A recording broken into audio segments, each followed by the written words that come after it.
இந்த வீடியோல நம்ம ஹெல்த்தியான கூழ் எப்படி செய்யலாம்னு பார்க்கலாம்.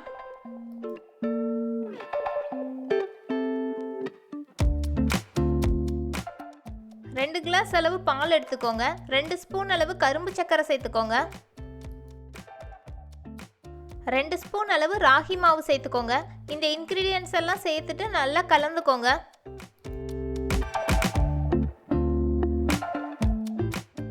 மாவுல எதுவும் கட்டி இருக்கக்கூடாது, நல்லா கலந்து விட்டுக்கோங்க.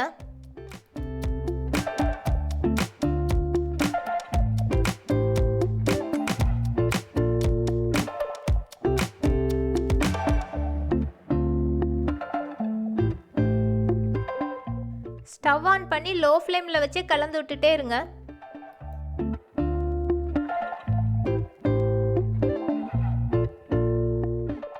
நம்ம இந்த கூழை ஹை ஃப்ளேமில் வச்சு கிளறக்கூடாது, சீக்கிரமே திக்கான மாதிரி ஆயிரும், பாத்திரத்துலேயும் ஒட்டுற மாதிரி இருக்கும். லோ ஃப்ளேமில் வச்சு அடிக்கடி கலந்து விட்டுக்கிட்டே இருக்கணும்.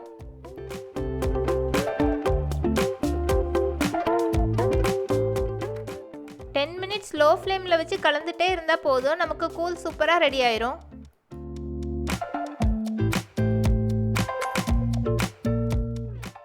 நான் 2 கிளாஸ் அளவு பாலுக்கு 2 ஸ்பூன் அளவு ராகி மாவு தான் சேர்த்துருக்கேன். நீங்கள் அதிகமாக மாவு சேர்த்திங்கன்னா ரொம்பவே திக்காக இருந்த மாதிரி இருக்கும்.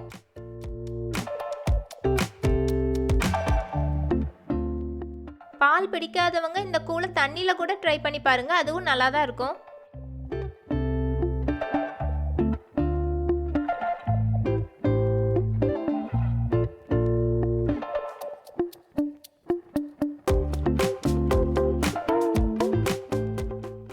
ஸ்லோ ஃப்ளேமில் வச்சே நான் கலந்துட்டேன். இப்போ ராகி கூழ் சூப்பராக ரெடி ஆயிடுச்சு.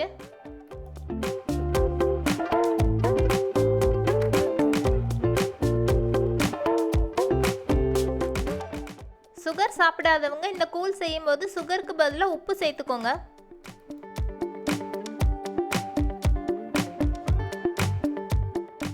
இந்த ஹெல்த்தியான ராகி கூழை நீங்களும் ட்ரை பண்ணி பாருங்க.